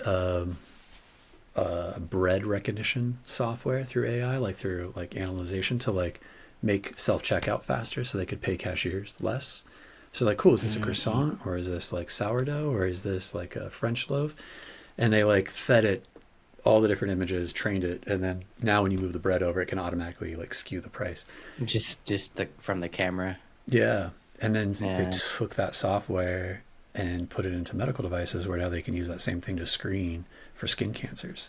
And they can look at Oh, every like different coloration on your skin and use that same type of software that was originally intended for breads to now oh determine wow. like if you actually have some skin cancer that needs to be like seek further screening, because there's only so many medical professionals out there. There's so many people that aren't getting treated that like by the time they get to treatment, like we have to have these heroic interventions. Or the insurance epidemic where it's Yes. like Oh if my you don't God. have insurance, you're like a lot of people are just not going just because they You can't medical afford to. debt, Yep. insurance. Can't afford And to. it's like I think that's one of the biggest issues in America. I think it's probably the biggest issue right now is like, because if you can't trust your health or like if something goes bad that you'll be okay, like the level of anxiety that's running in the background Yeah, you over don't feel here. safe. Yeah. Yep. Yep. And it's like something that we're pretty, you know, progression, right? And inventive, I guess I would say. And yet like we have in out of the like countries that have the same type of like affluence that we have here in the States, our medical system is like for the general population terrible by comparison to other It's for places. profit. Yeah. Yeah. That it's funny because when you first said become a drug dealer, Yeah. the first thing I thought of was big pharma, Yeah. Yep. sadly enough. Yeah. It's I don't know, like when we did polio interventions and things like that, a lot of the discoveries were made in universities, and the insights in those Mm-hmm. laboratories. Research labs Yeah, and now all the discoveries are made inside of like research laboratories where graduate students are working that are inside. funded. Yeah. Yeah. And so all their work gets put into a system where people are making money off of it. And I do think that like that's one way to allocate resources. Another one would be For like like the billionaires. if we all pay resources into a system and then we all benefit from the things that come from that system. I think there's other ways to organize that would probably be more helpful for most people. Yeah. Yeah, all I have to say about it is like the fundamentals of it, just it shouldn't be like focused on the profit. And then we should be focused on like truly healing people so that like we don't have to see you ever again. Like like you're healed for as long as possible, Yeah. not just they call it putting lipstick on a pig Yeah. or putting a band-aid over a gun wound or something. It's like not just temporarily Yeah. uh fixing you and then like 100 other symptoms pop up because you took this one pill but it may cause anal bleeding. Yeah. Yeah. It's like, Yeah. Well, and I think we get like oh man. there's the biomedical model, right? Like it gets tough because like any intervention they It's some of the have, politics. like any Yeah. intervention they have has consequences. Like it has negative things that can happen to you that are statistically average, like that it's safe enough. And if you're like Mm, so bad that the side effects are less than your current symptoms, then it's worth taking the pill for. It's worth taking that intervention for. And mm, medical science has done a really good job of like leaning way the heck into that to the point where like that's all they have is like surgeries and prescriptions. They like painted themselves into a yeah. corner, There's a guy, George Engel, who came up with the concept, famous for popularizing the concept of the biopsychosocial model. So like, instead of it just being a medical model of like intervention for health and wellness and disease, it's this other idea of like, okay, every ailment that people are experiencing isn't just a medical condition. It's a sociological condition. It's a psychological condition. Mm. It's an emotional condition. It's also a physiological condition. But the fact that we're thinking of them as like one or the other instead of all of Oh, the okay. above limits the type of interventions we can provide for people. And then the only thing that a Yeah. doctor can do is like, well, I can do these two things. Both have really bad consequences for some people, and they have pretty awesome outcomes if your symptoms are this bad. So do you want to do this or Yeah. not? And that's all they can do because they aren't trained to do anything else. And we've prioritized that intervention for so long that we like don't really have anything else in comparison to it. Man, that's something that inspires me to create something that bridges the gap Yeah. between Eastern and Western medicine, because I think Eastern medicine isn't 100% either, Yep. but they bring in a lot of that that the West is missing. Yeah. That connection between the biopsychosocial Yeah. connection that the West is missing. So if we could have like more clinics that combine the two. Yeah.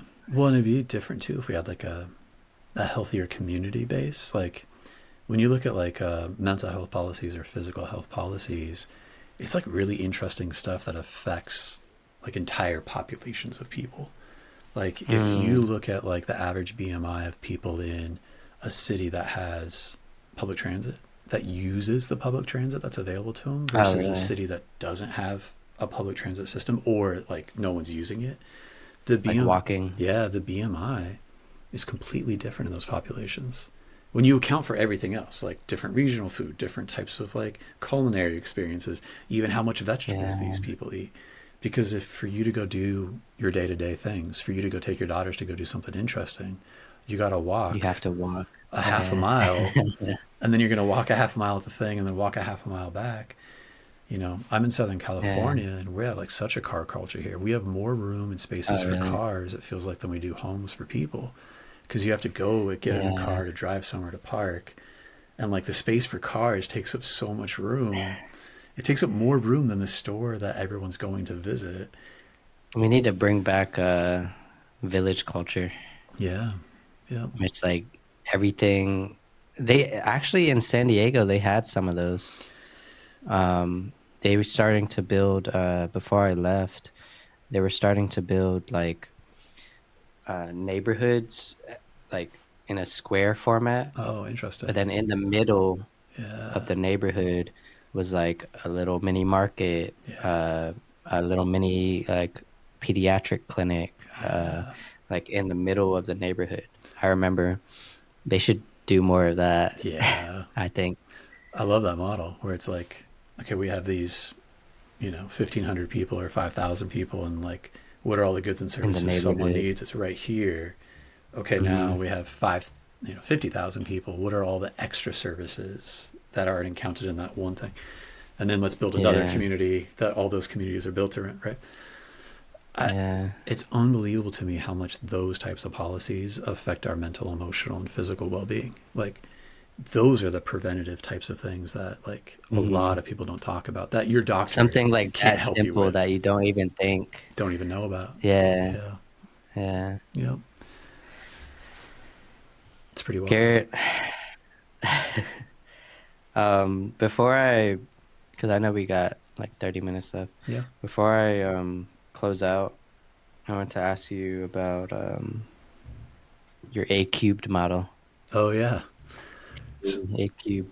it's Uh, it's like we're talking about everything, you know, car culture can affect people's mental and emotional health. Those things feel very, road rage. very divergent, right? But they're like demonstrable impacts on people.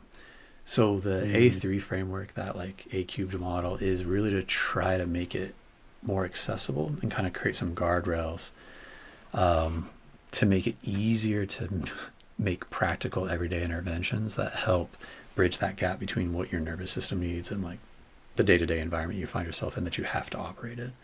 Because some people are in a toxic environment, but they can't afford to leave. Oh yeah. They don't get the luxury of That's, just being like, I quit, peace, I'm out. They don't have the FU money that Dave Chappelle has or someone else has or that walks even away. or even like the first thing I thought of was like like toxic relationships. Yeah. Like maybe you've become like into this codependent relationship Yeah. where it's like very hard to leave because it's stable but not emotionally stable, you know? Yeah. Stable in one domain, but not another. Yeah. Financially, yeah, Yeah. but not. Yeah. And so that A3 framework is there to try to help people navigate that a little bit. Because if we know what we need, we know what our tendencies are. You're talking about like codependent relationships. Am I a people pleaser? Am I not? Right. Mm, In that framework, if we know what your individual needs are and we know how to best accommodate them in like really practical, simple, everyday activities, then we can kind of align that work and how you show up and do your best work. So that way you can do more of it with less effort. It can be easier, less effortful. And so there's less chance for you to burn out. mm, So you can stay in that driver's seat for longer. So success just becomes a matter of time. Like you're talking about in that Viktor Frankl quote, like you're enjoying the process and the ride. So there's nowhere to yeah. go but success You don't eventually. even, yeah, you're not even thinking like success isn't on your mind. It's just like A natural success result. ensues, Yeah. yeah, as a natural outcome. Yeah. Yeah. Absolutely. And so that's the goal. And so that first part is assess. So, we'll talk about people's sensory needs. Some people have really low threshold. And so if they're in a really stimulating environment, it's going to be challenging for them. So we try to figure out ways to accommodate that. Mm, Other people, their emotions, their access to positive emotions versus their ease of accessing negative ones, we'll work through that with emotional regulation techniques and like some other tools. Sometimes we're talking about attachment styles, like when I don't feel safe in relationships with people, do I move closer or mm. do I move further away? Do I do a little bit of both? Uh, And how do I navigate that in my yeah, interpersonal dynamics at work, at I'm home? figuring that one out. Yeah, that's a fun one. It takes a while for sure to work with. But then we also like those types of things trigger sometimes our biggest insecurities about ourselves show up in those relationships. Maybe someone's just doing Mm, their day, but we take their behavior as evidence about one of our own beliefs we have about ourselves that, is our insecurity of ours. That like a projection, kind essentially, of. yeah, like someone says to you, like, hey, that's a nice shirt. And you're like, thank you. I saw you yesterday. I had a shirt on yesterday. You didn't say shit about my shirt yesterday. What the hell? Does that mean you hated my shirt yesterday? Whoa, this guy's a jerk. Like, and you're like, Oh no, he wow. just was complimenting your Yeah. shirt. But if we have that type of an insecurity, it shows up in how we assume other people are thinking about us.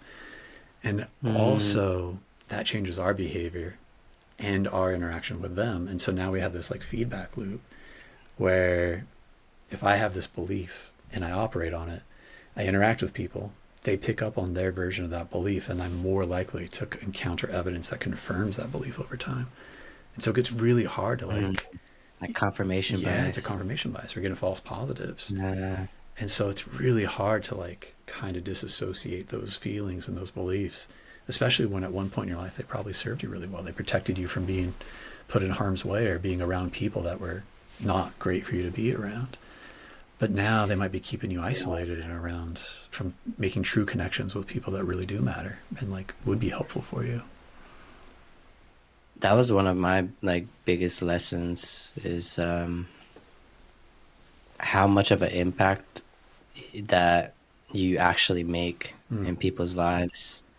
Even like just checking out at the grocery Yeah. and just like really being there and like appreciating somebody or complimenting um, them, it really makes an impact. Yeah. Absolutely. That connection with other people. There's a lot of jokes like you mentioned earlier, like the NPC, right? Like in this like simulation of whatever this existence is that we're all sharing together. sometimes it can feel like you're the hero of the story. And I think a lot Mm, of people feel that, or they feel like how dare they assume they're the hero of their own story sometimes. And both of those two yeah. extremes can be like problematic for their own enjoyment of their experience. But when you take the time to be Mm, fully present with someone in any situation and they can feel that attunement, I think, yeah, you can feel that energy, I think. yep, it's very different I than the think video people can games. can feel that. Yeah. Yeah. It's almost like you go into the store, the villager in the store in the video game, and you have a connection with them, and then all of a sudden they join the quest and like they're part of the squad now. Like, it's a very different experience than what video game people are able to program. Yeah, one of my favorite YouTubers are actually video game YouTubers. They're called Viva la I forget the exact. It's like Viva la something, Mm. but they have like 8 million subscribers. Their Yeah. whole channel is making funny video game skits. Oh, fun. Yeah. And it's like every single video is like a funny clip of like what it would be like to like be in an actual video game, and like Yeah. it's just hilarious. I always recommend them. Viva la something. Nice. But Nice, lighthearted, yeah. silly fun. Yeah. Love it. Yeah.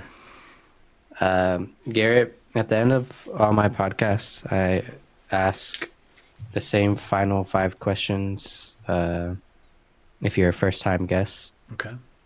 um, the first question is, what is your biggest regret in your life?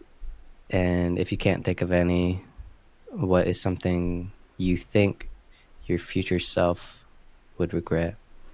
Yeah. I wish that I could learn. Uh, I wish I was better at learning. Meaning that, like, Really? I feel You seem like smart. I feel like I've had to learn the hard way so many times, the Uh, same lesson one too many times. Like, I have an older half sister, and she's like had a really hard life, and I do feel like I've seen the mm, path that she was on, and I was like on that same path, but I was just like 5 years behind mm, her. And so I remember looking at her example, being like, oh, okay, not that. She's going this way. That's where that goes. I'm here. Okay, right now in this moment in my life, I can make a different decision. And her example of mm. that, we had conversations about this. I do feel like that was something, if I hadn't have chosen to done, I would regret.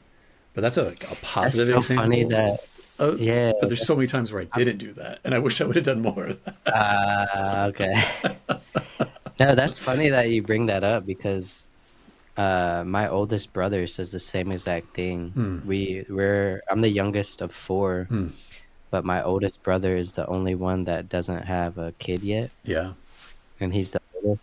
So he always says like I want a big family, like Hmm. I just haven't found the person yet, Yeah. and I'm learning how to become a parent through y'all. But I'm like, you, you can learn a little bit, Yeah. but parenting is like you're gonna learn your own way of parenting when you actually have kids. Absolutely. Yeah. You're only ever doing it for the first time, but you're the only one that can do it. So it'll always be the first time Yeah, for sure. Yeah. yeah. Yeah. Um, who or what has made the biggest impact in your life? Who or what? I would actually say that, like, my older sister. Um, Oh, really? yeah, the music I listen to, the music my younger brother and sister, and they're not related, um, that they listen to is because of her. So like it, Mm, like the cultural references, the anchors. She's 5 years older than me. I always looked up to her, thought she was super cool. So whatever she was into, I was like, that's the cool thing.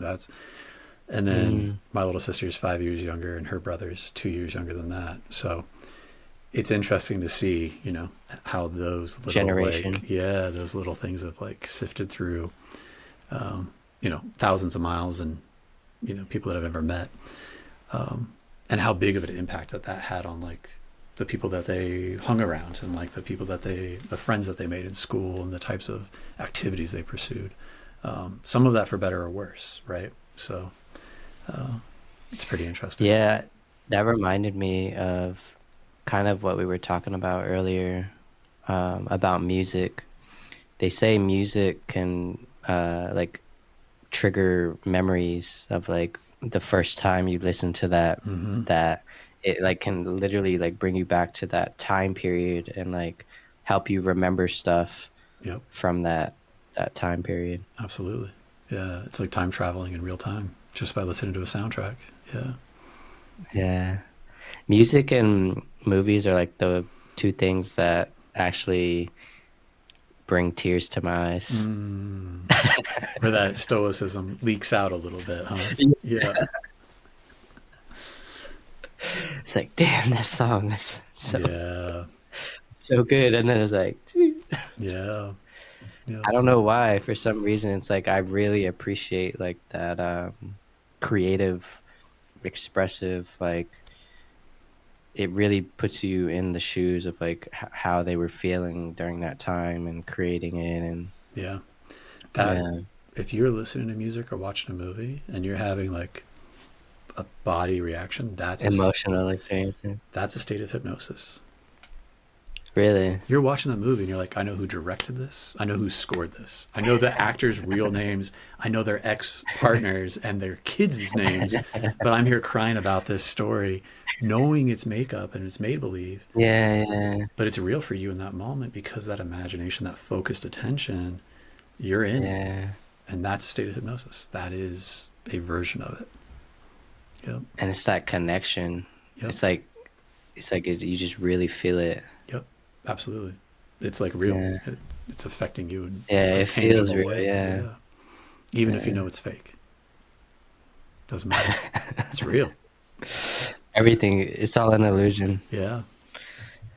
Um, if you had the chance to go back and whisper one thing to your younger self, what would you say? Depends on which younger self I'm talking to, for sure. The most depressed, hopeless, romantic version. Most depressed and most helpless are two different. Well, sometimes you get into situations because you're not helpless and you do some stuff, right? But my youngest self version of that, that I could remember, probably 6 or 7. No, it's probably 8. I grew up in like a blended family, and I always felt like I was part of the Mm, family, like you know. mm-hmm. But then when my younger brother was born, his father's family was like, "Oh, now you have someone to carry on the family name," and I remember how like I got to intense do that. feeling that was for me because I felt like Yeah, I was no longer part of the family. like betrayed or something. I don't know what the real feeling I felt then was, but now I know Oh, like really? it doesn't matter. Like I'm still loved and cared for. I've always been part of the family. That's not what they were saying. That was not their intention. But at that Mm, time, you you know, felt like it, yeah, I didn't have the capacity for that. So in that like moment, isolated. if I could go back and whisper to that child, like, hey, you're a part of this family. Like, no matter what you just heard and what you're thinking right now, Mm, you're wrong. That's not true. Like, these people love and care about you. I think that would have been really nice mm. to know then. Yeah. It's funny that you said he had to carry on the family name because me and my brother have to have a son. Yeah. And he was talking to me a couple of weeks ago. He was like, "Yeah, it's like, it's like the kings and the monarch days. They Yep. have to, and if you don't, we literally are like the last of our family to have the our last name. Mm. Yeah. So it's like, I guess we aren't having any more, but Yeah. it ends here. Our lineage ends Yeah. here. Ends with you, huh? Yeah. Nah, I'm gonna have a boy one day. Nice. Um, if you had unlimited time and money, what would you do? I think public transit, super trains would be nice for sure. Let's start there. um, see how much the Teleportation. let's see how much you know health and well-being we can get from having more well-connected communities where people don't have to be isolated. Mm, Um, but yeah, I mean that would be a good spot to start. I think it'd be interesting to see what happens after that. Yeah. really, just more well-connected like communities Yep. I that think don't need to drive everywhere. I honestly feel like our health and well-being, mental, physical, emotional, social health would be completely different. I feel like the way we would think about other people would be different because we'd have real lived experience of other people every day. in a way that people just think Yeah. about others as abstractions now because they don't interact with them. Oh yeah. That's like the one of the detriments of the online communities. Yep. Yeah. It's like you can connect, you have technology to connect, Yep. but you're not like Yeah. really connected. There's no community there. No tangible Yeah. community. Yeah. Yeah. Have you heard of the blue zones? Yeah. Yeah. Pretty They cool. say in the blue zones, like people that live 90 plus, like on average, uh, have that. That They community. have that village culture. Yeah. Yep. Yep. Doesn't matter if you're eating rice and fish or olive oil, and it's the And community that. olive berries. Yeah, it's the community that seems to be the consistent thread through all of them. Yeah, Yeah. It keeps us alive, absolutely, literally. for sure. We're social creatures, and the less we think about ourselves as that, like the worse off we are. The less we think we're social. Yeah, when we start to think like we're not social creatures, that we don't need other people, the Yeah. worse I think our mental health outcomes are, physical outcomes are, longevity, Yeah. like the I blue zones. agree. Yeah, Yeah. Yeah. Even for the introverts, especially for them, because if you're introverted, especially. you need people around you to help you not have to interact with everybody. You need two or three really, solid people that you can count on to do the interacting on your behalf. So, you know, you can stay more introverted. Otherwise, you got to do it all yourself. It's troublesome. Yeah. That's me, man. That is me. Yeah. But I find the joy in doing that. Like, Yeah. in, like getting outside my comfort zone, Mm. even though like I'm an introverted type, I actually get joy from like those small interactions, like being present Yeah. and like really saying thank you to the person at the checkout, Yeah. or like, or just be like going to the store and just being around people, Yep. you know? Yep. Absolutely.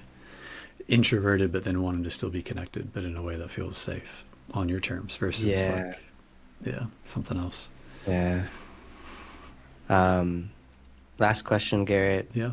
Can you please share something you think would deeply resonate with somebody listening right now? So we talked a little bit about hustle culture earlier on.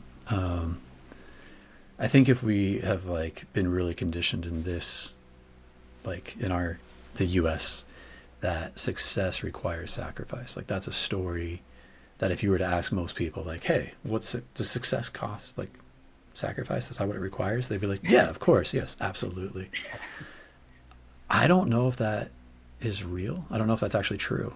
I feel like when we believe that and we act as if it is true and we kind of make decisions, we put ourselves in harm's way a lot of the time.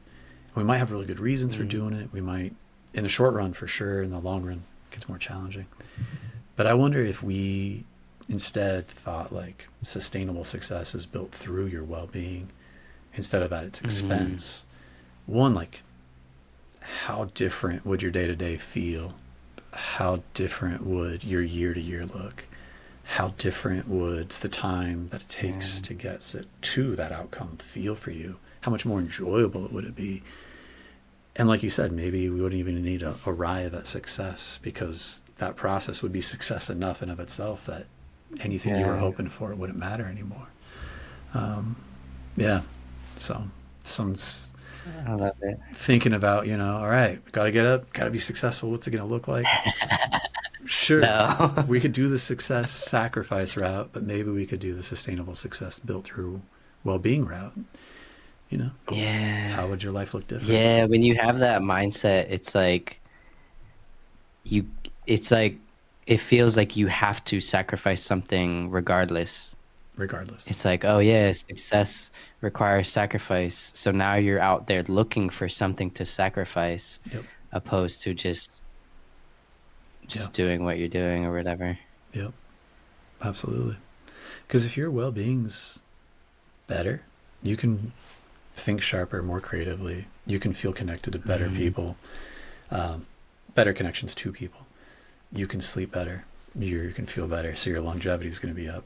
When you are trying to Mm-hmm. like really perform a really challenging task, you're going to be the best version of yourself doing that task in that moment. Mm-hmm. Mm-hmm. Like you just are a better version of yourself. And like we talked about, Mm-hmm. that story that you tell about the world, yourself, and others feels different. If you're overwhelmed and Mm-hmm. burned out, it's a pretty dark place pretty quickly. My friend in college and my colleague at work, it was not okay to be in that space for either of them. Versus, we're talking about the Viktor Frankl quote there. Like, it's a very different experience when you're in that state of well-being. The stories you tell about yourself and others in the world are much more enjoyable to be a part of. Yeah. If somebody wants to work with you. Yeah, if they want to be really professional, they can follow me on LinkedIn Okay. at Gnosis Therapy.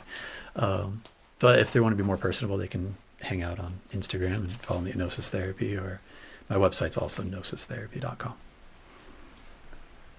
Thank you, Garrett. Yeah, thank you. Thanks for having me for this conversation today. It's exciting to be here.